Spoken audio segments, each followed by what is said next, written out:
전 세계가 극심한 안보 공황 상태에 빠졌습니다. 평화의 상징과도 같던 캐나다마저 사상 최초로 독자적인 국광산업 전략을 발표하며 발등에 떨어진 불을 끄기 위해 안간힘을 쓰고 있기 때문입니다. 캐나다 정부가 무려 6조 6천억 원이라는 막대한 예산을 투입해 국방력을 재건하겠다고 선언한 현 상황은 국제정세의 거대한 지각 변동을 의미합니다. 이 6조 6천억 원은 캐나다의 방산을 활성화하기 위해 투입되는 금액인데요. 그동안 우리 국민들이 한국의 방산 수출액이 수조에서 수십조 원이라서 이 금액이 너무 작게 느껴지실 수 있겠지만 이 금액은 절대 작은 금액이 아닙니다. 한 분야에 이 금액을 몰빵한다는 강제로라도 활성화될 수밖에 없기 때문입니다. 그리고 이 활성화 정책에 벤치마킹된 나라가 바로 대한민국입니다. 그리고 캐나다 총리의 발표로 한국 방산의 또 다른 지각 변동이 이뤄지고 있습니다. 최근 현지 주요 매체들은 캐나다 총리가 직접 나서서 지난 수십 년간의 국방 투자 축소와 파국 의존증을 국가의 치명적인 취약점으로 인정했다고 보도했습니다. 그동안 지정학적 안일함에 빠져있던 서방 국가들이 러시아의 우크라이나 침공을 기점으로 연쇄적인 붕괴의 공포를 느끼고 방위산업 육성에 국가의 명운을 걸기 시작한 것입니다. 특히 향후 10년 동안 무려 12만 5천 개의 일자리를 새롭게 창출하고 자국 기업의 연방국방계약 비중을 70%까지 강제로 끌어올리겠다는 캐나다의 충격적인 발표는 극도의 조급함을 여과 없이 보여줍니다. 주요 외신들은 이런 캐나다의 행보가 유럽연합의 급격한 국방비 증액 흐름과 정확히 개를 같이 하며 전 세계적인 무기 확보 전쟁의 거대한 신호탄이라고 묵직하게 분석합니다. 캐나다의 전략 문서를 낱낱이 해부해보면 매우 흥미로운 지점이 뚜렷하게 발견됩니다. 자국 내 군사장비 생산을 최우선으로 삼겠지만 기술적으로 불가능할 경우 반드시 동맹국과 협력하여 자국 경제에 막대한 재투자를 촉진하겠다는 강력하고도 절박한 단서 조항을 달았습니다. 이는 텅 빈 뼈대만 남은 국가가 독자적인 첨단 방산 생태계를 단기간에 구축할 기술력과 자본이 턱없이 부족하다는 뼈아픈 현실을 스스로 만천하에 인정한 셈입니다. 결국 외국 정부의 깐깐한 지식재산권 통제 유형까지 완벽하게 피해야 하는 까다로운 조건 속에서 그들이 애타게 찾는 진정한 핵심 전략 파트너의 방향은 이미 명확하게 정해져 있습니다. 여기서 우리가 가장 소름돋게 주목해야 할 핵심은 전 세계가 당장 쓸 무기를 구하지 못해 발을 동동 구르며 절망하는 이 참혹한 상황 속에서 오직 대한민국만이 완벽한 대비태세로 전례 없는 방산의 황금기를 맞이하고 있다는 가슴 벅찬 사실입니다. 콧대 높던 서방 선진국들이 이제야 허겁지겁 먼지 쌓인 공장 설계도를 꺼내들고 있을 때 대한민국은 이미 세계 최고 수준의 압도적인 무기 생산 라인을 풀가동하며 글로벌 방산 시장에 거대한 패권을 쥐고 흔들고 있습니다.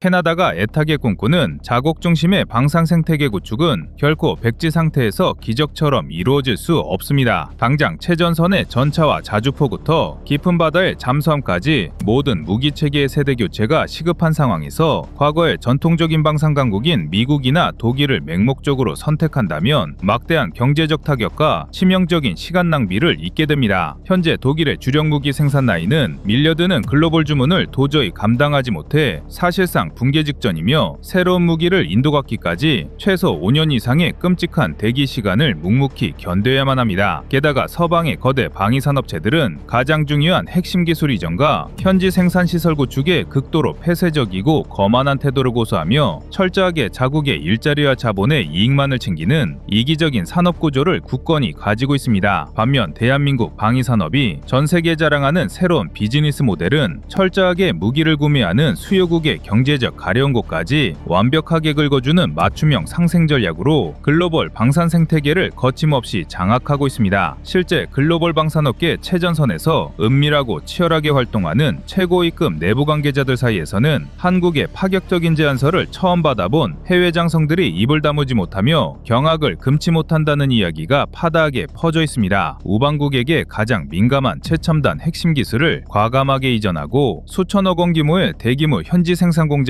직접 설립하여 자국민을 위한 양질의 일자리를 폭발적으로 창출해주는 파격적인 거래 조건은 오직 대한민국만이 유일하게 제시할 수 있는 무소구리의 필승카드입니다. 과거 호주나 폴란드의 대규모 국가적 무기 도입 사례에서 이미 명백하게 증명되었듯이 한국의 거대 방산기업들은 계약 체결 도장이 마르기도 전부터 무서운 속도로 초도 물량을 쏟아내며 100%에 육박하는 경이로운 공장 가동률을 자랑합니다. 결국 캐나다 정부가 자국민을 달래기 유지하기 위해 강력하게 내건 70%의 자국기업 국방계약 참여 비율과 향후 10년간 12만 5천 개의 막대한 일자리 창출 목표를 현실로 만들어줄 유일무이한 구원자는 전 세계를 통틀어 오직 대한민국의 선진화된 방산 시스템뿐입니다. 특히 최첨단 핵심 무기 체계의 국산화율을 무려 80% 이상으로 압도적으로 끌어올린 한국의 무서운 기술 자립도는 외국 정부의 간섭과 지식재산권 통제를 끔찍하게 우려하는 캐나다 수뇌부의 깊은 고민을 가장 완벽하게 해결해줍니다. 한국이 세계에 자랑하는 K9 자주포나 K2 흑표 전차의 수출 가격은 동급의 서방 경쟁 모델과 비교할 때 절반 수준에 불과하지만 가장 가혹한 실전 데이터로 확실하게 증명된 압도적인 파괴력과 기동성은 오히려 콧대 높은 서방제식 무기들을 아득히 초월합니다. 이러한 두려운 가성비와 칼같이 정확한 납기 준수 능력은 철저하게 계산된 스마트 공정 자동화와 수십 년간 단 하루도 쉬지 않고 무기를 깎고 조립해온 한반도의 특수한 안보 환경이 빚어낸 위대한 국가적 기적입니다. 과거 전차의 심장인 파워팩 핵심 부품을 철저히 해외 수입에 의존하며 수치스러운 굴욕을 겪던 한국 방산업계는 수많은 실패와 뼈를 깎는 처절한 국산화 노력 끝에 이제는 독자적인 심장인 엔진과 변속기까지 완벽하게 통제하며 강대국들의 수출 통제 규제마저 비웃고 있습니다. 전 세계 곳곳에서 진공청소기처럼 쓸어담는 이 거대한 글로벌 자본의 물결이 결국 한국의 대기업뿐만 아니라 국가 경제를 지탱하는 수많은 중소 하청업체들의 폭발적인 낙수 효과로 이어져 우리 국민 전체의 실질적인 경제적 풍요를 가장 강력하게 견인합니다. 결과적으로 북미 대륙을 방어하는 캐나다의 대대적인 전략 수정은 대한민국 방위산업이 뚫기 힘들었던 북미 시장 심장부에 화려하게 입성하는 역사적 대전환점입니다. 무기고를 가장 완벽하게 채워줄 생존 파트너를 찾는 절박한 국가적 본능이 그 밑바닥에 짙게 깔려 있습니다. 과거 변변한 소총조차 못 만들던 아시아의 작은 나라가 이제는 전 세계 안보의 가장 거대한 중심축으로 굳건하게 우뚝 섰습니다. 수십조 원이 오가는 피 비린내 나는 글로벌 시장에서 우리는 더 이상 저렴한 가계표로 버티는 변방의 하청업체가 절대 아닙니다. 한국은 타국의 국방 전략과 산업 생태계까지 송두리째 좌지우지하는 무소불위의 핵심 권력으로 경이롭게 지날습니다. 압도적인 기술 자립도와 타의 추종을 불허하는 무서운 납기 준수 능력으로 모든 글로벌 경쟁자들의 숨통을 단단히 옥죄고 있습니다. 캐나다가 벼랑 끝에서 과감하게 쏟아붓는 약 7조 원 규모의 천문학적인 혈세는 결국 대한민국 국민의 일상을 윤택하게 만드는 경제적 엔진으로 맹렬하게 작동할 것입니다. 척박한 안보 환경에서 살아남기 위해 매일 밤 발버둥치며 빚어낸 절박함이 전 세계가 굶주린 듯 탐내는 절대적인 프리미엄 명품 브랜드로 단단하게 굳어졌습니다. 그렇다면 요동치는 끔찍한 글로벌 안보 위기의 소용돌이 속에서 지금 대한민국이라는 국가는 도대체 어느 위치에 서 있습니까? 우리는 거대한 안보 위기를 압도적인 경제적 기회로 치환하며 세계 무기 시장의 톱니바퀴 규칙을 직접 설계하고 통제하는 글로벌 방산 생태계 최상위 포식자 자리에 한치의 흔들림 없이 당당하게 올라섰습니다.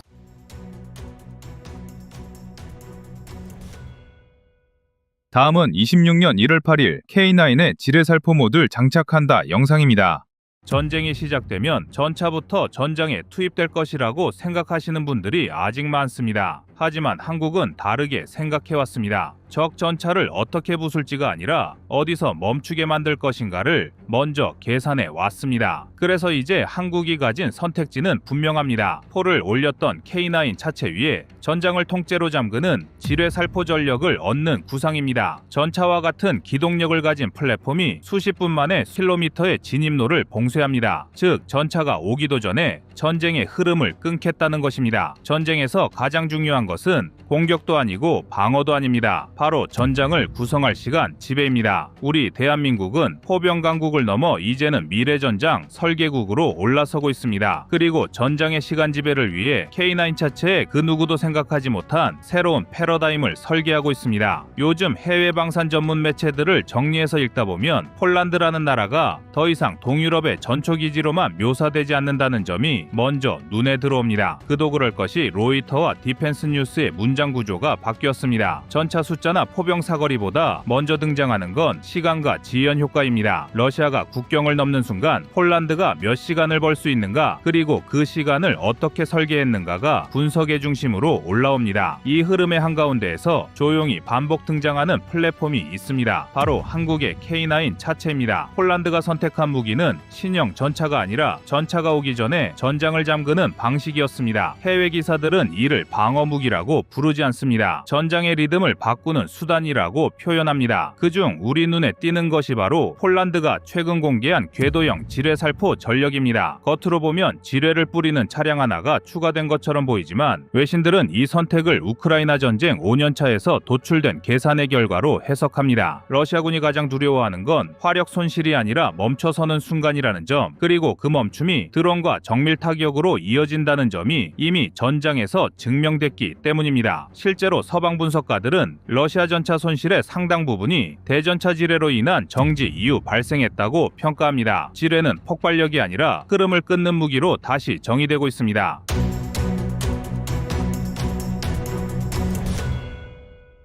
이 지점에서 한국이 만든 K9 차체가 다시 등장합니다. 원래 이 차체는 포를 쏘기 위한 기반이었습니다. 그런데 폴란드는 이 플랫폼을 이용해 전혀 다른 답을 꺼내 들었습니다. 궤도형 기동력으로 험지를 가리지 않고 이동하면서 짧은 시간 안에 수 킬로미터 길이의 장애물 지대를 만들어내는 방식입니다. 해외 보도에 따르면 이 시스템은 한 번 전개로 약 1.8km 길이 180m 폭의 지역에 대전차 지뢰를 살포할 수 있고 전체 살포는 30분 이내에 끝납니다. 이 수치는 단순한 성능표가 아니라 작전 계산표로 읽힙니다. 나토 증원군이 도착하기까지 필요한 최소 시간을 만들어내는 숫자이기 때문입니다. 여기서 흥미로운 건 이 선택이 미국이나 독일의 주력 장비가 아니라 한국산 차체를 중심으로 이루어졌다는 사실입니다. 서방 언론들은 반복해서 같은 배경을 짚습니다. 생산 속도 유지비, 그리고 개조 자유도입니다. K9 차체는 이미 폴란드 현지에서 운용과 정비 경험이 축적돼 있고 부품 조달망도 안정화돼 있습니다. 새로운 플랫폼을 도입해 훈련 체계를 다시 짜는 것보다 검증된 차체 위에 새로운 전술을 얻는 편이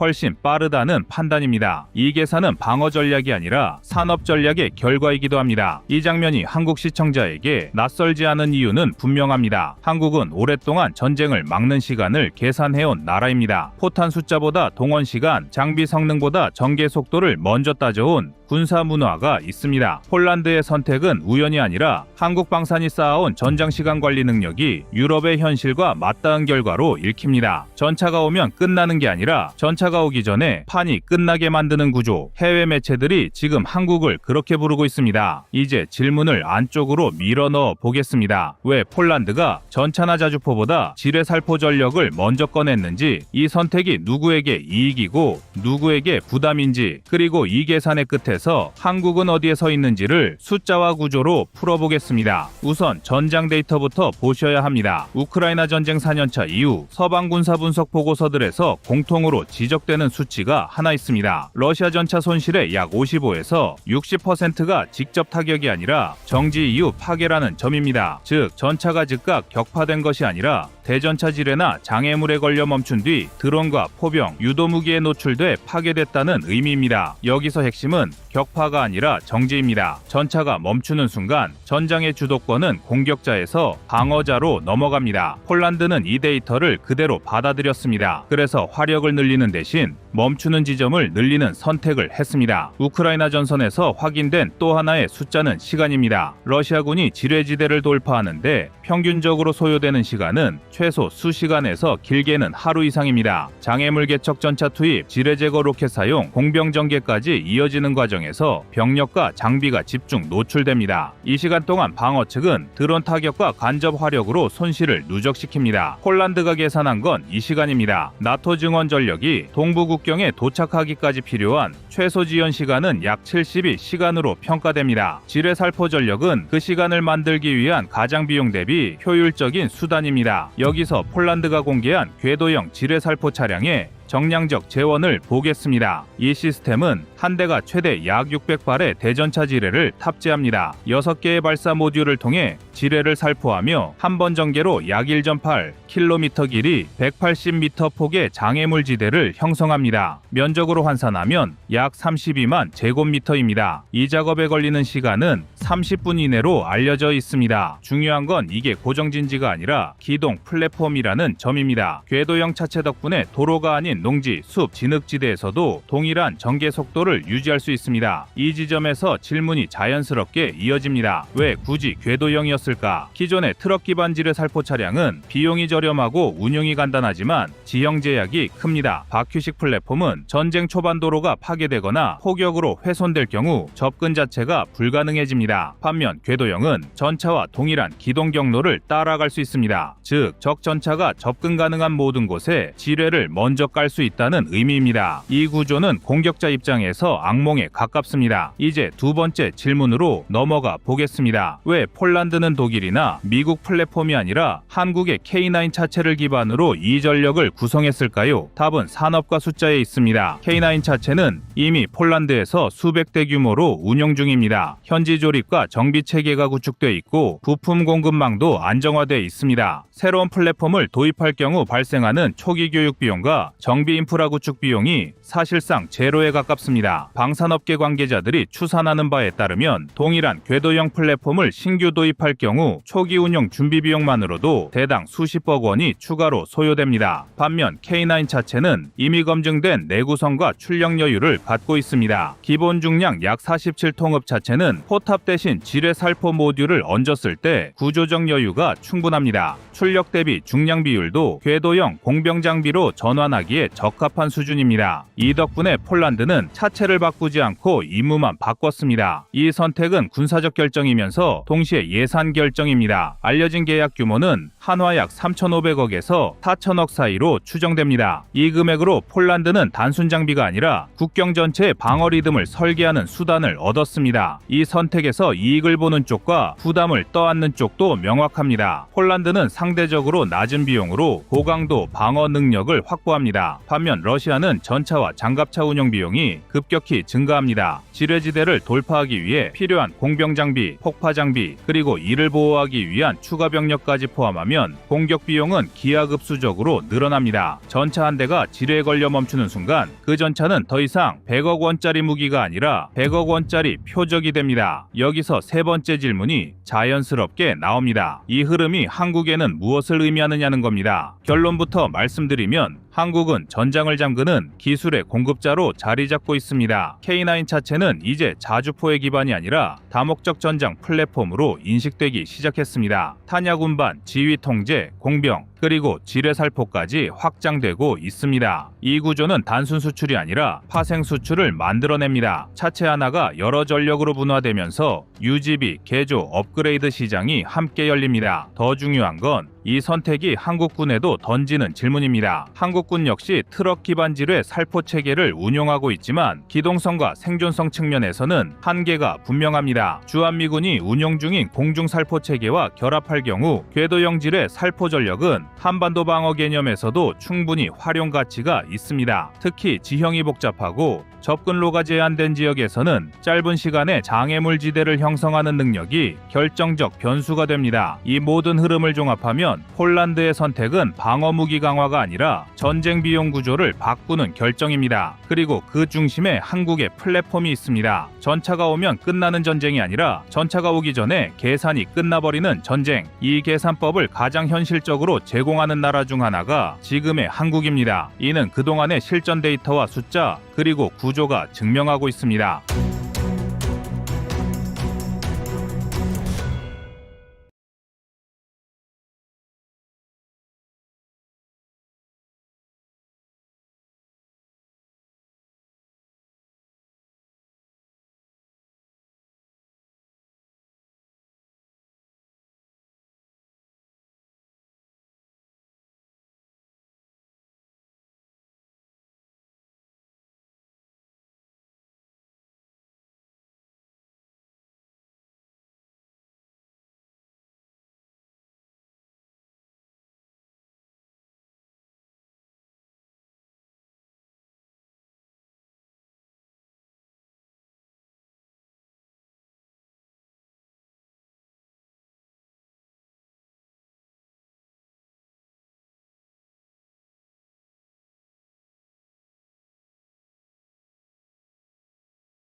지금 세계는 열을 통제하는 나라가 군사기술의 주도권을 잡는 시대에 들어섰습니다. 극초음속 미사일, 스텔스 전투기, 차세대 전차 등 이 모든 무기들이 공통적으로 직면한 문제는 하나입니다. 바로 얼마나 뜨거운 환경을 견딜 수 있는가입니다. 그리고 바로 그 영역에서 한국이 전 세계를 상대로 기술적 우위를 확보하기 시작했습니다. 10월 28일에 보도된 국내 기사에 따르면 우리나라에서 핵융합 실험에 쓰이던 1억 도씨를 견디는 기술을 고도화했다는 보도로 전 세계 과학계뿐만 아니라 방산 시장이 술렁이고 있습니다. 그도 그럴 것이 어느 산업 분야에서 열을 통제하는 것은 가장 큰 핵심 과제이기 때문입니다. 그리고 이제는 현대전장에서도 열을 어떻게 관리하느냐에 따라 그 무기의 성능과 직접적으로 연관되어 있습니다. 그 이유는 이 기술이 미사일의 피부가 되고 전투기의 심장을 보호하고 전차의 방패가 되기 때문입니다. 국내 기업이 공개한 이 기술의 핵심은 3400도씨에서도 녹지 않는 텅스텐과 고열을 흡수하는 구리를 결함 없이 접합하는 공정입니다. 이건 단순한 용접이 아닙니다. 열 충격으로 인한 미세균열이 단 한 줄이라도 생기면 전체 시스템이 붕괴되는 극한의 영역입니다. 하지만 국내 업체 비츠로넥스텍은 세계에서 처음으로 이를 완벽히 구현했습니다. 일본 미쓰비시, 독일 프라우호퍼 연구소도 수십 번의 실험 끝에 포기했던 접합 기술을 한국의 엔지니어들이 0.01mm 단위의 온도차 제어로 성공시킨 겁니다.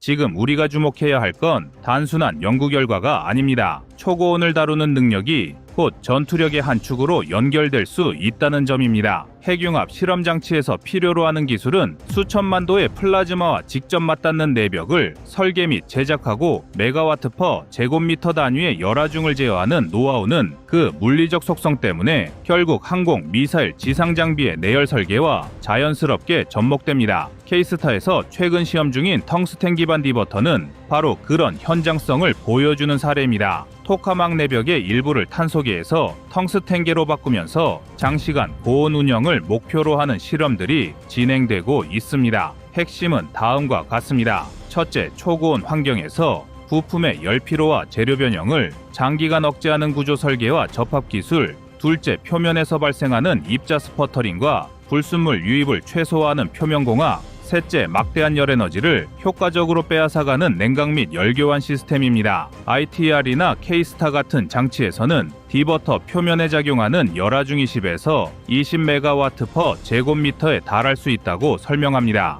이건 우주선 대기재 진입 시 표면에 걸리는 열하중과 비슷한 수준으로 소재와 냉각 설계의 난이도가 얼마나 높은지를 단적으로 보여줍니다. 그렇다면 이 과학이 군사체계와 어떻게 연결될 수 있을까요? 먼저 극초음속 무기입니다. 극초음속 비행체는 공기 마찰로 인해 표면 온도가 수천도에 이르며 재료의 열 변형과 산화 및 열 탈락으로 인해 미사일의 비행 안정성과 유도 정밀도를 결정합니다. 현재 미국, 중국, 러시아 등은 모두 재료와 표면 공학의 한계 때문에 설계 시험 단계에서 어려움을 겪고 있다는 보고가 이어지고 있습니다. 이 기술의 가치는 숫자로 증명됩니다. 극초음속 미사일의 표면은 비행 중 최대 3000도씨, 엔진 노즐은 2400도씨, 포신 내부는 1800도씨 이상으로 달아오릅니다. 이 온도에서 불과 1초의 균열이 생기면 탄체는 공중에서 폭발합니다. 그래서 각국은 열과 싸우는 기술을 군사 전략의 최전선으로 올려두었습니다. 미국은 극초음속기 SR-72의 표면에 세라믹 복합 소재를 덧입혀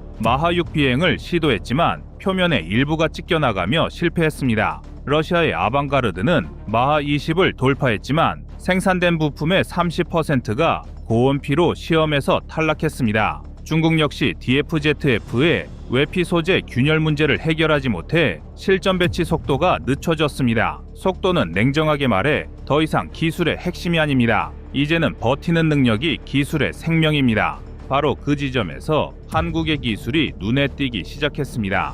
한국은 이미 1억 도씨의 핵융합 환경을 30초 이상 유지하는 실험에 성공한 몇 안 되는 나라입니다. 이 실험을 통해 확보된 초내열 금속 플라즈마 제어 냉각, 공학 데이터는 그 자체로 극초음속 무기와 전투기 설계의 열방패가 될 수 있습니다. 핵융합로의 내벽은 텅스텐과 구리를 원자 단위로 접합해 3400도씨를 견디도록 만들어집니다. 이 기술은 미사일 엔진 노즐, 전투기 흡입구, 로켓 추진체의 내열 부품에도 응용할 수 있는 물리적 동일 구조를 갖고 있습니다. 즉 핵융합에서 얻은 과학이 전장의 기술로 이어질 수 있는 유일한 길을 열고 있는 것입니다. 열은 단순히 온도가 아닙니다. 그건 신뢰성의 문제입니다. 미국 F-35 전투기는 스텔스 도료 유지비만 연간 2조 원에 달하고 한 번의 정비에 72시간이 걸립니다. 도료 손상률은 비행 100시간당 15% 수준입니다. 반면 한국형 차세대 전투기인 KF-21은 플라즈마 기반 세라믹 코팅 기술로 스텔스 코팅 흡수율을 88%까지 끌어올렸고 자동화 공정으로 12시간 내 재도포가 가능합니다. 유지비는 F-35의 6분의 1, RCS는 0.0기 제곱미터 이하로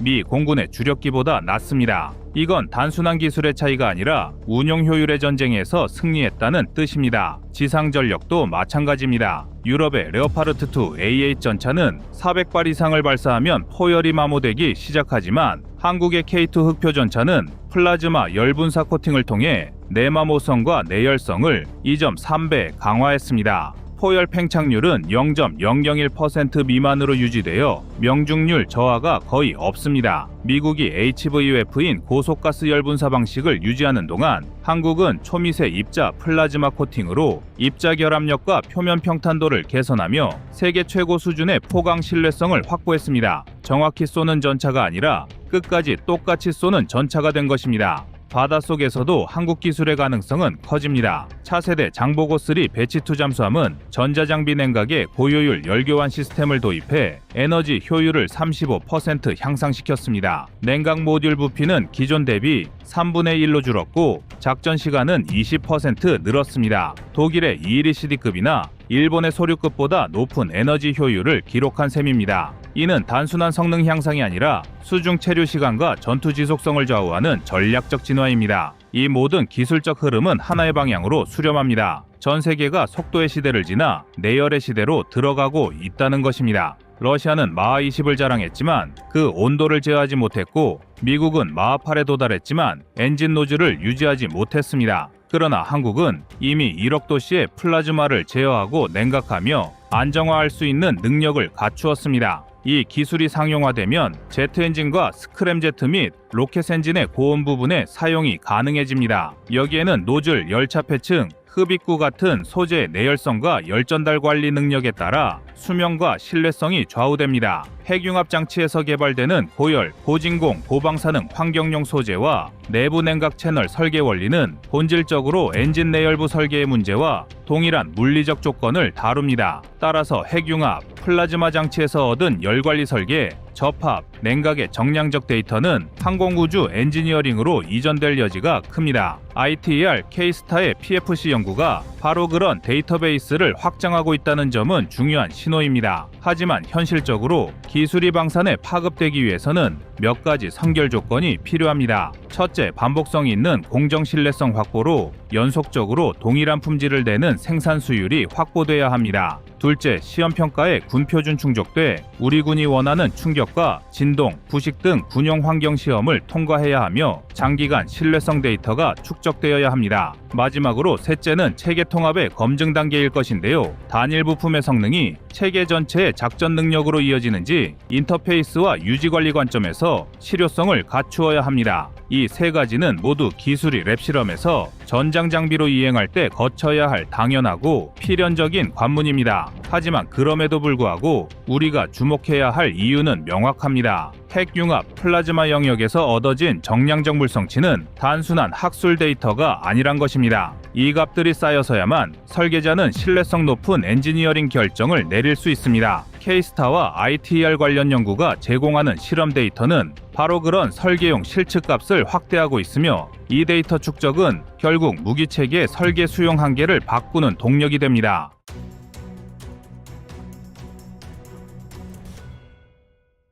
다음은 25년 2월 4일 한국무기개발 비화 영상입니다. 얼마 전 방위산업계에서 일하던 한 업계 관계자에게서 들은 비공개 개발 비화가 너무나도 흥미로웠습니다. 겉으로 드러난 공식 자료만 보면 한국 방산이 무에서 유를 만든 것처럼 보이지만 과거 미국과 유럽의 기술을 단순히 받아 쓰는 단계를 넘어서 이제는 한국 특유의 응용력과 새로운 아이디어를 더해 세계적 수준을 뛰어넘는 성과를 내고 있다고 말하는데요. 뿐만 아니라 방산 개발에 있어 대중들에게는 잘 안 알려진 이야기에는 생각보다 극적인 순간이 많았고 그야말로 죽느냐 사느냐의 기로에서 수많은 엔지니어들의 땀과 열정이 녹아 있었습니다. 그래서 준비했습니다. 오늘은 한국 방산의 비화와 함께 어떻게 K방산이 독자 기술로 미국, 유럽, 심지어 러시아가 장악했던 무기 시장에 화려하게 진출하게 되었는지 빠르게 알아보겠습니다.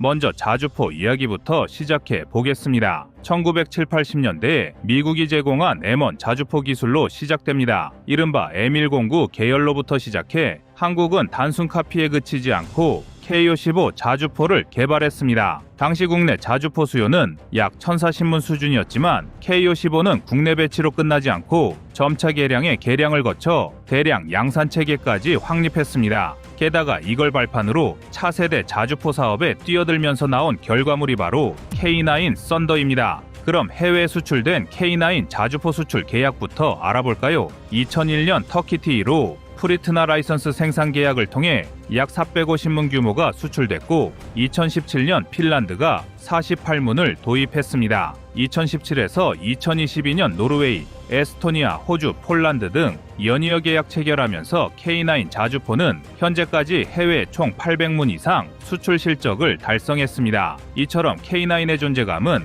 전 세계가 인정할 정도로 커졌습니다. 사실 몇 해 전만 해도 자주포는 미국, 러시아, 유럽 등 전통 강자들이 있는데 한국이 어떻게라는 의구심을 우리 국민들도 가졌을 정도였습니다. 그러나 155mm 52국 영장이라는 강력한 스펙과 최대 40km 이상 뻗는 사거리, 그리고 다른 자주포에서는 찾기 힘든 자동화 장전 시스템으로 인한 높은 발사 속도와 합리적인 가격까지 갖추면서 전 세계 자주포 시장의 스테디셀러로 자리 잡게 됐습니다. 이전까지 절대 강자였던 미군의 최신형 M109 A7 팔라딘과 비교하면 실전에서 K9이 보여주는 기동력과 사격 지속 능력은 상당히 우위를 가진다는 평가가 많습니다. 이 때문에 중동, 동유럽 국가들까지 K9에 주목하고 있으며 현재 K9 수출액은 매년 가파른 상승 곡선을 그리고 있습니다. 이 모든 시작점이 공여받은 기술을 단순히 복제하지 않고 응용해서 오히려 원본보다 나은 걸 만들어내자는 한국 특유의 정신에서 비롯된 것이라 해도 과언이 아닙니다.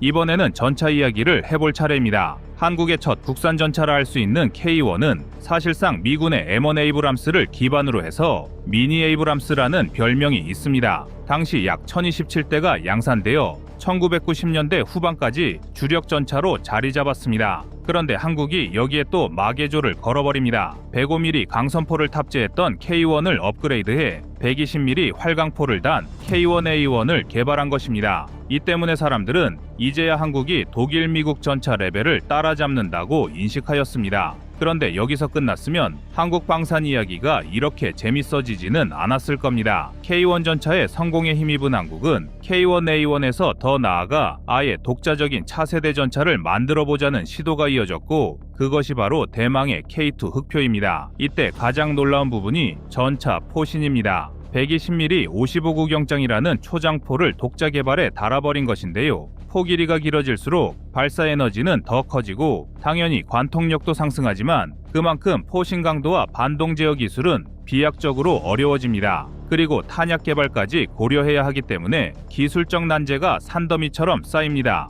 K2 흑표의 주포는 120mm 55국 영장 활강포이며 사거리는 K2탄 기준 최대 3km입니다. 또 시료 사거리에서 매우 높은 관통력 구현하는데요. 구체적인 수치는 기밀이지만 M1A2 셋 버전 2급 이상으로 추정되고 있습니다. 그리고 이런 시도가 성과로 나타나기까지 시행착오가 엄청났습니다. 사실 K2 흑표는 워낙 유명한 일화가 많습니다. 파워팩 국산화를 두고 정부, 기업, 연구소가 의견 충돌을 빚으면서 개발 일정을 최소 4-5년 이상 잡아먹었고 그 사이에 수출 기회를 놓칠 뻔한 적이 여러 번 있었습니다. 하지만 다행히도 이런 우여곡절 끝에 완전 국산화를 이뤄냈는데요. 이 과정에서 발생한 비공개 개발 비화 중 하나를 말씀드리면 K2 시험 평가 중인 야지에서 엔진 출력 문제가 심각하게 터져나와 실제 운행 테스트 자체가 불가능해질 뻔했습니다. 이를 해결하기 위해 현장에서 국내 업체 엔지니어들이 사흘 밤낮으로 소프트웨어를 뒤엎고 부품 공차를 1마이크로미터 단위로 재가공했는데, 이를 지켜보던 미군 참관단이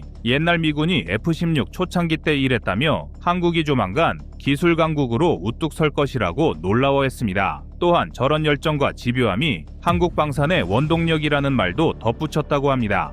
이런 열의를 바탕으로 한국은 작년부터 한국 전차 역사를 새로 쓰기 시작했습니다. 바로 폴란드가 K2 전차 180대 구매 계약을 진행하였는데, 여기서 더 놀라운 것은 폴란드가 K2 전차의 성능에 만족해 장기적으로 최대 800에서 1000대까지 도입하려는 계획을 추진하고 있어 전 세계를 놀라게 만들었습니다. 정량적인 데이터로도 확인해보면 한국 전차의 약진은 가파른 곡선을 그리고 있습니다. 해외 전차 수출액은 2021년까지 미미했던 수준이었으나 2022에서 2023년 폴란드 계약을 시작으로 최소 수조원 규모로 전망되고 있는데요. 뿐만 아니라 현재는 폴란드 외에 중동 동남아에서도 수십 수백 대 단위 협상 진행 중인 것으로 알려져 있습니다. 이제 기갑 무기에서 벗어나 하늘을 가르는 미사일 이야기로 넘어가 보겠습니다. 미국의 M270 MLRS와 하이마스가 우크라이나 분쟁 등에서 엄청난 활약상을 보여주며 세계적 주목을 받았는데, 한국에도 이와 비슷한 혹은 어떤 면에선 더 진보된 무기가 있으니 바로 천무입니다. 현재 천무는 최대 사거리 80km급 로켓탄부터 전술 지대지유도탄까지 다양한 탄종을 발사할 수 있어 일종의 다재다능 미사일 플랫폼이라고 불리고 있습니다. 천무 주요 성능으로는 로켓탄 구경 230mm 기준으로 관성 플러스 GPS 유도 방식을 채택했고, 사거리는 탄종별로 상기하지만 40에서 80km의 사거리를 갖고 있습니다. 우크라이나 전쟁에서 하이마스가 부각되면서 천무의 수출 가능성도 최근 크게 부각되고 있는 상황입니다. 중동 국가들이 미국산 하이마스를 도입하는데 가격과 제한이 많자 한국산 천무를 주목하기 시작한 것입니다. 실제로 2022년 약 4억 달러 규모 계약이 체결되기도 했습니다. 또한 휴대용 대공 미사일 신궁도 눈여겨볼 만합니다. 프랑스 미스트랄을 도입 라이선스 생산하던 기술을 바탕으로 추가 구매 없이 곧바로 독자 개발에 착수해 2003년경부터 본격 실전 배치했는데요. 신궁의 유도 방식은 적외선 방식으로 최대 유효 사거리 3km의 거리를 날아가 높은 타격률을 자랑합니다. 공식적으로 공표되지 않았지만 국내 테스트에서는 90% 이상 명중률로 알려졌습니다. 아무리 방산 선진국이라 해도 미사일 개통의 무기체계는 보통 10년 이상 걸리기 마련인데, 한국은 이런 과정을 5, 6년 정도로 크게 단축했다는 점에서 해외 전문가들도 놀라워하는데요. 그런데 해외에서 한국을 더 치켜 세우는 것은 중국처럼 어설프게 카피하다 망하는 게 아니라 오히려 원본보다 완성도를 높이는 사례가 더 많다 보니 한국을 신기하다고 바라보는 게 대부분입니다. 이제 다시 지상으로 눈을 돌려보겠습니다. BMP-3를 굴리며 러시아제 보병 전투차 경험을 쌓았던 한국은 그 데이터를 토대로 K-21 보병 전투차를 탄생시켰습니다. 전투 중량은 20톤을 훌쩍 넘는데도 물 위에서 추진력을 유지하며 6km/h 이상의 속도로 수상주행이 가능한데, 사실 이런 변종 장갑차는 전 세계 어디에서도 찾기 힘듭니다. 이 때문에 장갑차 주제에 수륙양용이라는 정말 파격적인 형태의 장갑차가 탄생했습니다. 이 점이 해외 무기 담당자들을 경악하게 만들었습니다. K-21 보병 전투차는 전투 중량 약 25톤으로 주무장은 40mm 자동포와 7.62mm 기관총 혹은 대전차 미사일을 탑재합니다. 장갑은 복합 재질인 알루미늄 합금과 세라믹을 사용하고 있어 적 포탄 방어력도 준수한 편입니다. K-21에서도 잘 알려지지 않는 비화가 있는데요. 처음 개발 과정에서 알루미늄 합금을 쓰면서도 방어력을 떨어뜨리지 않고 동시에 수상부력까지 확보해야 했기 때문에 설계 난이도가 높았습니다. 일설에 따르면 개발 초기에만 시제 차량 7, 8대가 침수 테스트에서 크고 작은 문제를 일으키며 물에 가라앉기까지 했습니다. 그러나 연구진이 끝까지 물고 늘어지면서 약 30회 이상 대규모 수상 시험을 치른 끝에 장갑 두께와 부력을 최적화한 현재의 형태를 완성한 것이 지금의 K-21 장갑차입니다. 이쯤 되면 왜 미국이나 유럽 같은 방산 선진국들이 한국의 기술을 잘 안 주려 하는가가 딱 와닿으실 겁니다. 각종 무기를 만들 때 조금만 스펙을 넘겨주면 한국은 10중 8구 그걸 바탕으로 더 개량해서 기존 시장을 잠식해버리니 그들도 당연히 기술 이전을 꺼리는 것인데요. 실제로 독일 라인메탈에서는 한국이 독일 측에 자문을 구하러 갔는데 오히려 너희가 더 잘 만들 텐데 뭘 굳이 협의를 하러 오느냐며 퇴짜를 놓은 것은 유명한 일화입니다. 이 말을 뒤집어 보면 이미 독일도 한국이 걸핏하면 기술을 받아 더 업그레이드 한다는 사실을 알기에 자사의 경쟁력이 떨어지는 걸 우려했을 것입니다. 그래서 이제는 우리가 단순히 동맹이니까 좀 더 기술을 열어주시라고 푸념만 할 수는 없는 상황이 된 것입니다. 무기 시장은 국가안보와 직결된 데다 엄청난 경제 이익이 걸린 장기 사업이니 어디든 경쟁자를 키우고 싶지 않은 게 당연합니다. 그럼 한국 방산 수출이 최근 얼마나 폭증하고 있는지 간단한 수치들을 한번 짚어보겠습니다. 한국 방산 수출액은 2016년 약 25억 달러,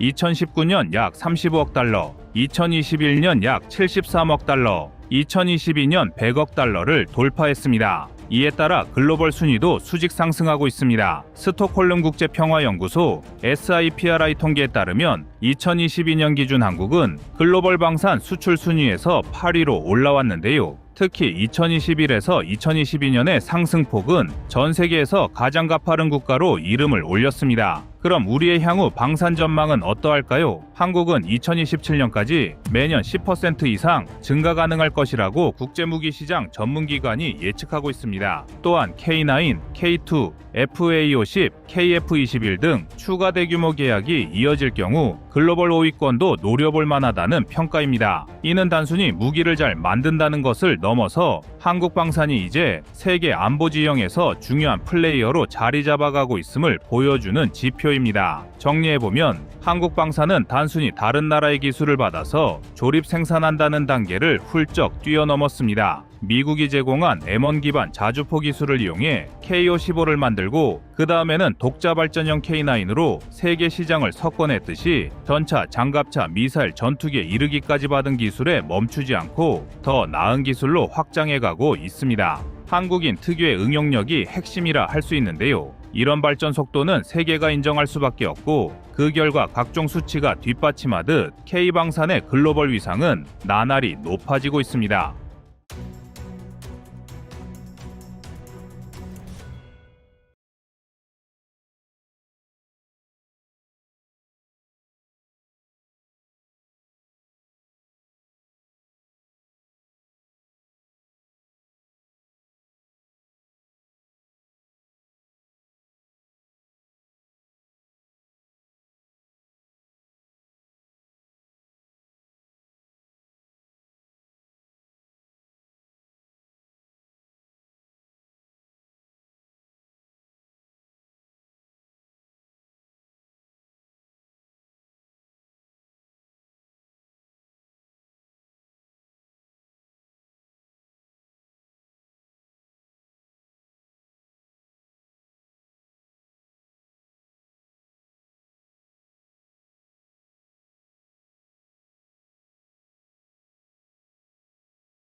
지금 유럽 전장 물밑에서는 또 하나의 탄약 전쟁이 벌어지고 있습니다. 현재 폴란드가 러시아의 정면으로 마주하며 전장을 움직이는 진짜 힘인 탄약의 자금 능력을 손에 쥐기 위해 움직이기 시작했기 때문입니다. 그런데 놀라운 건 이 전쟁의 한복판에 한국의 이름이 있다는 사실입니다. 불과 20년 전만 해도 우리는 외국산 탄피 하나에 의존하던 나라였습니다. 전차 포탄의 신관 하나, 추진 제한 통도 마음대로 못 사던 시절이 있었죠. 한국이 언제 전차 탄약을 독자 개발해? 라는 조롱을 들으며 기술 이전 요청조차 무시당하던 나라였습니다. 그런데 지금 그 시절 우리를 비웃던 유럽의 전차 강국들이 한국의 포탄을 기다리고 있습니다. 이건 단순한 수출 이야기가 아닙니다. 국가의 존엄과 산업의 힘, 그리고 기술의 독립을 걸고 이뤄낸 복수극에 가깝습니다. 지금 폴란드가 절실히 원하는 건 단순한 탄약이 아닙니다. 전 유럽에서 사용하는 전차들의 포탄을 하나의 포탄으로 개발하는 것입니다. 현재 유럽은 M1 에이브럼스, 레오파르트 2, 그리고 K2 블랙팬서 등이 대표적으로 운용되고 있습니다. 하지만 이 세 전차의 120mm 포신과 약실 구조는 모두 다릅니다.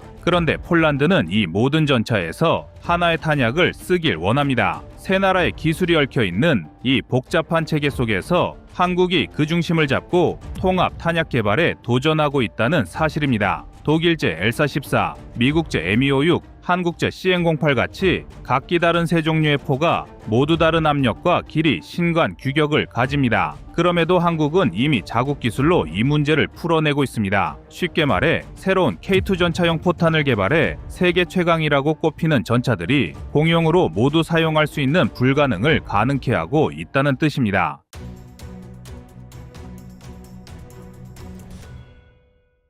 폴란드는 지금 러시아와의 전쟁을 경험한 유럽의 최전선 국가입니다. 그들은 더 이상 타국의 납기를 기다릴 여유가 없습니다. 폴란드 국영 방쌍으로 PGZ는 2025년 여름부터 무려 2억 4천만 즈워티, 약 6억 6천만 달러를 투입해 155mm와 120mm 탄약 생산 능력을 대폭 늘리기로 했습니다. 현재 연간 3만 발에 불과한 생산량을 단기간에 15만에서 18만 발 수준으로 끌어올리겠다는 계획입니다. 이건 단순한 산업 투자가 아닙니다. 전시 상황에서 국가의 생존을 지키기 위한 총알의 독립선언이자 폴란드식 국방 르네상스입니다. 그런데 이 야심찬 프로젝트의 설계도 한켠에는 코리아 풍산, 한화, 현대로템이라고 한국 업체들만 적혀 있습니다. 전차 포신이 나라마다 다른 건 마치 차종마다 엔진이나 서스펜션이 다른 것과 같습니다. 멀리서 쏴 맞추는 걸 중요하게 생각하면 포신을 길게 만들어 포탄 속도를 올리고 사거리를 늘리고 도심처럼 좁은 곳에서 기동성이 더 중요하면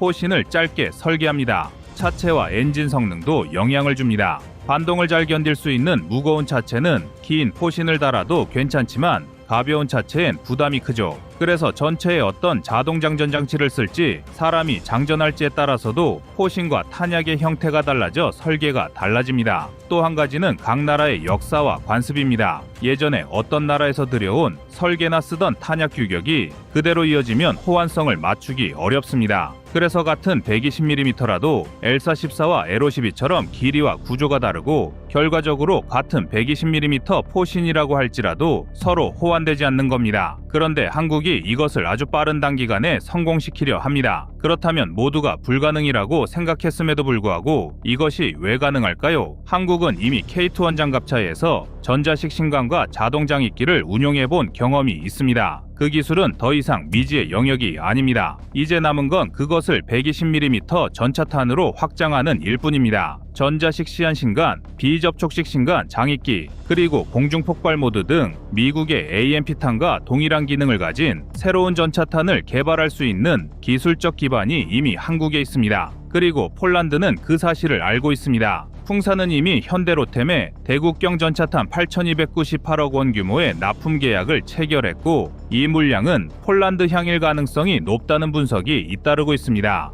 이는 단순한 수출이 아니라 폴란드 현지 공장에서 함께 생산할 수 있는 합작형 탄약으로 구조화된 계약이라는 점이 주목받고 있습니다. 폴란드 입장에서는 미국의 AMP탄은 비싸고 납기가 길지만 한국의 신형탄은 빠르고 싸면서도 기능적으로 거의 동일합니다. 미국이 만들어준 비싼 모델을 한국은 더 싸고 빠르게 만드는 기술력으로 따라잡은 셈입니다. 이 모든 상황이 보여주는 것은 한 가지입니다. 폴란드는 지금 단순히 한국의 무기를 사는 게 아니라 한국의 방산 시스템을 통째로 수입하고 있습니다. 과거 유럽이 기술 후진국으로 보던 한국이 이제는 그들의 전차를 움직일 포탄을 공급하는 국가가 되었습니다. 이것이 바로 30년 만에 일어난 방산 패러다임의 역전입니다. 폴란드의 공장에서 메이드 바이 코리아 마크가 찍힌 포탄이 생산되는 순간 그것은 단순한 거래의 산물이 아니라 한국이 세계전장 시스템의 일부로 편입되는 역사적 장면이 될 것입니다. 지금 이 순간에도 폴란드의 공장 설계도위에서는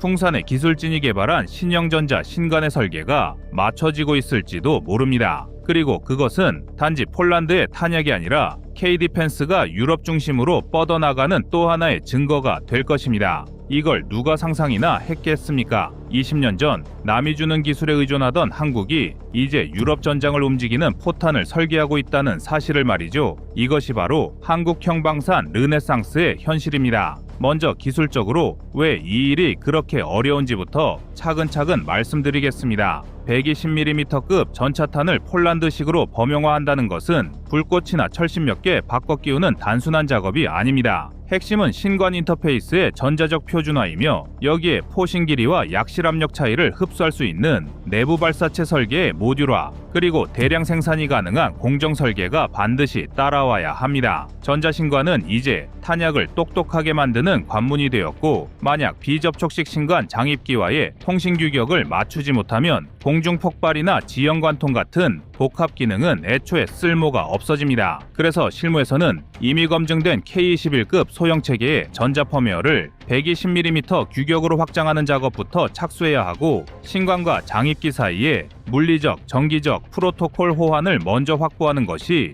순서상 필수입니다. 탄두 설계 측면에서도 난제가 쌓여 있습니다. 성형 작약탄 같은 경우에는 포신 내 압력과 발사 속도의 변화에 견딜 수 있도록 내부 구조를 보강해야 합니다. L414, L512, CN08처럼 서로 다른 포신 규격을 고려하면 약실 인터페이스를 한 가지 구조로만 만들 수 없고, 모듈형 설계를 도입해 플랫폼별로 맞출 수 있는 연결부를 만들어야 현실성이 생깁니다. 이 과정에서 텅스텐 합금과 사보트 재료 같은 핵심 소재 확보는 단순한 구매 문제가 아니라 전략적 변수입니다. 원자재 가격이 흔들리면 생산비가 급등하니 장기 공급 계약으로 리스크를 묶어두는 것이 필수적입니다. 이제 남은 과제는 단 하나입니다. 우리가 이 기회를 얼마나 국가적 전략으로 끌어올리느냐의 문제입니다. 폴란드와의 계약은 단순히 탄약을 수출하는 한 건의 거래가 아닙니다. 이건 한국 방산이 앞으로 유럽 시장의 심장부로 진입할 수 있는 관문이자 우리 산업이 기술과 외교, 경제를 모두 결합해 체계 수출국으로 진화할 수 있음을 보여주는 시험대입니다. 과거 한국은 전차를 만들면서 독일의 기술을 빌렸고 포탄을 만들면서 미국의 규격을 따라야 했습니다. 하지만 지금은 거꾸로 우리가 그들에게 기술을 제안하고 생산 라인을 설계해주며 심지어 나토의 표준을 다시 쓰고 있습니다. 앞으로 3년 한국은 폴란드 현지 공장에서 탄약을 양산하면서 유럽의 산업 지형을 바꿔놓게 될 것입니다. 폴란드와의 협력이 성공하면 루마니아, 체코, 노르웨이 같은 인접국들이 줄줄이 한국식 생산 체계를 도입할 것이고, 한국의 탄약과 포신, 그리고 전자신관 기술은 유럽 표준으로 자리 잡을 것입니다.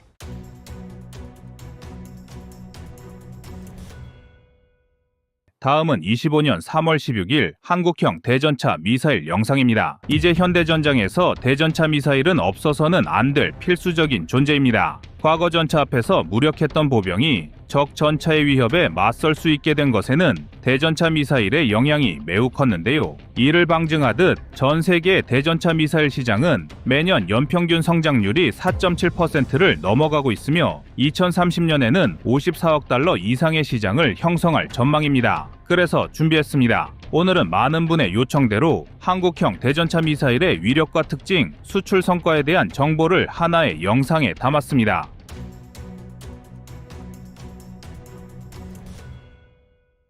아직도 포성이 멈추지 않고 있는 러시아 우크라이나 전쟁에서 현재 우크라이나는 서방 세계의 지원이 줄어들자 호전을 면치 못하고 있는 상황입니다. 하지만 개전 초기에는 이러다 우크라이나가 러시아를 이기는 게 아닌가 하는 생각이 들 정도로 선전을 펼쳤는데요. 이런 배경에는 우크라이나가 운용했던 대전차 미사일이 있었습니다. 대전차 미사일은 전차나 장갑차 같은 목표물을 정밀하게 타격할 수 있는 유도 미사일입니다. 개인이 운반할 수 있는 소형 시스템부터 항공기, 함정, 차량 등 다양한 플랫폼을 활용해 발사할 수 있습니다. 러시아 우크라이나 전쟁에서는 제블린, 엘로우, 스터그너피, 호넷 등 다양한 대전차 미사일이 사용되고 있으며 이 미사일들은 고도의 정밀성과 파괴력을 바탕으로 전차의 저승사자 역할을 톡톡히 했습니다. 전차를 잡기 위한 대전차 미사일의 특징은 몇 가지로 대표됩니다. 우선 고정밀 타격 능력입니다. 대전차 미사일들은 복잡한 전장 환경과 다양한 거리에서도 목표물을 정확하게 타격하는 것이 가능합니다. 전술적 유연성 또한 상당한데요. 보병이 직접 운반하며 운용할 수도 있지만 차량,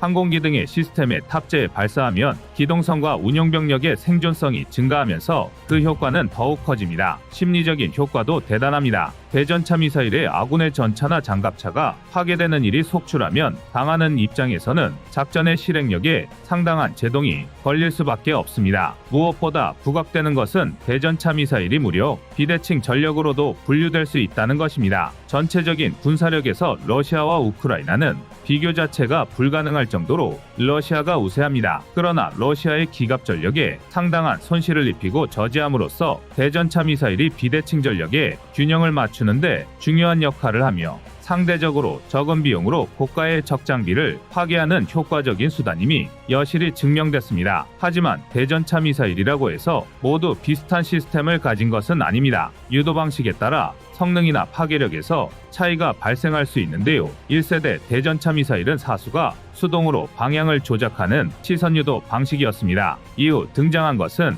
반자동 시선 유도 방식입니다. 사수가 전차 등의 목표물을 조준경이나 카메라로 지속적으로 추적하면서 미사일이 목표에 도달할 때까지 유도해야 하기 때문에 명중률이나 사수의 생존성에 취약점이 발생합니다. 대전차 미사일이 자신을 향해 발사된 것을 감지한 전차가 발사된 지점으로 기관총을 사격하면 사수는 당연히 몸을 피해야 하고 그러면 조준은 흐트러져 명중은 기대하기 어려워집니다. 다른 방식으로는 레이저 유도 방식, 적외선 유도 방식 등이 있으며 최근에 가장 많이 선호하는 방식은 발사 후 망각입니다. 발사 후 망각 시스템은 목표를 조준하고 발사하면 미사일이 자체적으로 목표를 추적하고 공격하기 때문에 사수가 발사 후 즉시 은폐하거나 위치를 이동할 수 있어 생존성을 향상시킵니다. 하지만 대전차 미사일 이전에도 전차를 상대하는 무기는 존재했습니다. 무반동총과 대전차 로켓이 대표적인데요. 모두 전차를 파괴하는 것에 목표를 둔 무기체계이지만 설계 개념이나 작동 메커니즘에는 차이가 있습니다. 무반동총의 가장 중요한 특징은 발사할 때 발생하는 반동을 상쇄시키는 것입니다. 이를 통해 경량화된 설계가 가능해지며 보병이 운반하고 사용할 수 있게 됩니다. 무반동총의 작동 원리는 발사될 때 포탄과 동시에 뒤쪽으로 가스를 방출함으로써 발생하는 반동을 상쇄하는 데 있습니다. 이러한 방식으로 무기의 전방과 후방에서 동시에 가스가 분출되어 반동이 서로 상쇄되므로 사수는 큰 반동을 느끼지 않게 됩니다. 대전차 로켓은 대전차 미사일에 비해 상대적으로 구조가 단순하고 비용이 낮은 것이 가장 큰 특징입니다. 로켓 모터를 사용하여 발사되며 비유도 방식의 경우 사수가 직접 목표물을 조준하여 발사합니다. 로켓은 고속으로 목표물에 도달하여 고폭탄두나 열에너지를 이용한 탄두로 장갑을 관통하고 내부에 큰 손상을 입힙니다. 대표적인 대전차 로켓으로는 RPG-7, M7155, AT-4 등이 있습니다. 무반동총과 대전차 로켓은 대전차 미사일 등장 이전에 대표적인 대전차학이었으나 지금은 대전차 미사일의 자리를 넘겨준 상태라고 할 수 있습니다. 그럼 지금부터는 발사된 대전차 미사일이 어떤 방식으로 전차를 파괴하는지 간단하게 살펴보겠습니다. 대전차 미사일은 주로 고폭탄두를 사용하여 목표물의 충돌 시 큰 폭발을 일으켜 장갑을 관통하거나 심각한 손상을 입힙니다. 일부 미사일은 관통력을 극대화하기 위해 팬덤 탄두를 사용하기도 하는데요. 팬덤 탄두란 두 개의 탄두를 순차적으로 사용하여 먼저 외부 장갑을 뚫고 내부를 파괴하는 방식입니다. 미사일이 목표에 접근하면 종말 유도 단계에서 미사일의 유도 시스템이 목표물의 정확한 위치를 파악하고 최종 조정을 통해 목표를 타격합니다. 제블린과 엘로우, 현군 같은 대전차 미사일은 발사 후 비행하다 전차의 상부인 포탑을 타격하는 탑어택 방식을 채택하고 있습니다. 대전차 미사일이 본격적으로 등장한 것은 냉전이 한창이던 1960년대였습니다. 이 시기에 개발된 대표적인 미사일로는 미국의 토어 미사일과 소련의 9M113 콩쿠르스가 있습니다. 이전의 대전차화기에 비해서는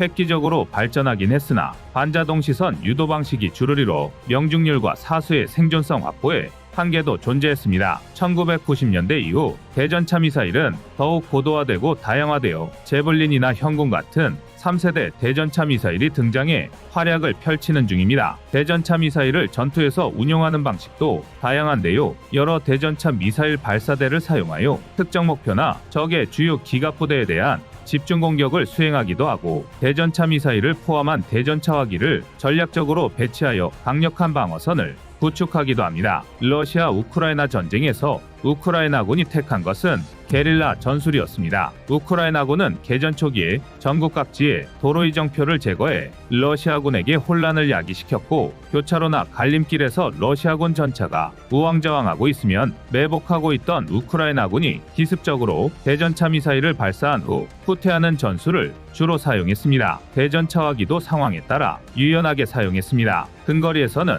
RPG-7을 적극적으로 사용하고, 원거리에서는 엘로우를 발사하고, 거리가 더 멀면 사정거리가 엘로우보다 긴 제블린을 발사하는 식으로 대전차 미사일의 효과를 극대화시켰습니다. 드론과 더불어 대전차 미사일은 확실한 전차에 대항마라는 게 입증이 됐는데요. 대한민국이 개발하고 운용 중인 대전차 미사일 현궁도 많은 관심을 받고 있습니다. 러시아 우크라이나 전쟁에서 각광을 받은 제블린이나 엘로우 못지않고 오히려 성능이 더 우수하다는 평가도 많습니다. 그렇다면 먼저 제블린과 엘로우에 대해 먼저 알아봐야 할 것 같습니다. 미국의 제블린은 사출 모터에서 발생한 가스의 압력으로 미사일을 2m에서 5m 정도 밀어낸 후 점화가 되는 방식이라 사수가 노출될 확률을 줄여줍니다. 또한 사정거리가 2.5km에서 4.8km 정도로 긴 편이라 먼 거리에서 공격할 수 있으며 800mm의 장갑도 뚫을 만큼 관통력이 뛰어난 것이 장점입니다. 그러나 무게가 22.3kg에 달해 다소 무겁고 미사일도 대당 1억 원 수준이라 비싼 편입니다. 장전과 조준이 복잡해 발사하는 데까지 1분이나 시간이 걸리는 것도 단점이라고 할 수 있습니다. 영국이 개발한 엘로우는 무게가 12.4kg으로 제블린에 비해 가볍고 구조가 단순해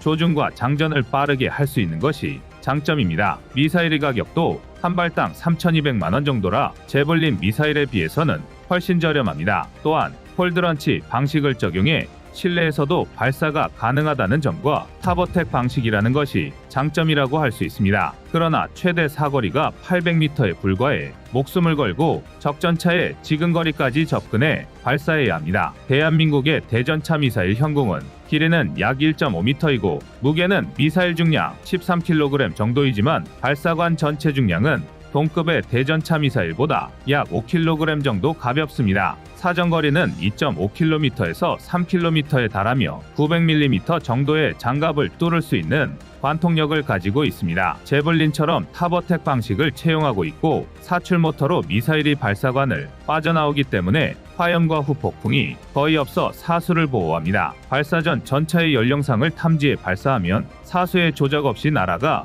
표적을 타격하는 발사 후 망각 방식입니다. 또한 성형장약탄도 2개를 직렬로 배치하는 팬덤 탄도를 채택해 관통력이 뛰어난 것이 특징입니다. 러시아 우크라이나 전쟁을 계기로 현궁에 대한 관심이 높아지고 있는데요. 공식적인 전과는 아니지만 현궁도 이미 사우디아라비아에서 실전 능력을 입증한 적이 있습니다. 거기다 현재 최고의 주가를 올리고 있는 제블린보다 성능은 뛰어나지만 가격은 더 낮아서 수출 시장에서도 충분히 경쟁력이 있다고 할 수 있습니다. 현궁은 수출에서도 전망이 밝고 우리 군의 대전차 대응 전술을 한 단계 도약시킨 무기체계이긴 하지만 한 가지 아쉬운 점이 있다면 실전 배치가 아직도 완전히 다 이루어지지 않고 있다는 것입니다. 우리 군이 보유한 대전차 무기가 대부분 수명주기가 다한 노후 장비인 걸 감안하면 하루속히 현궁이 빠르게 배치되어야 할 것 같습니다.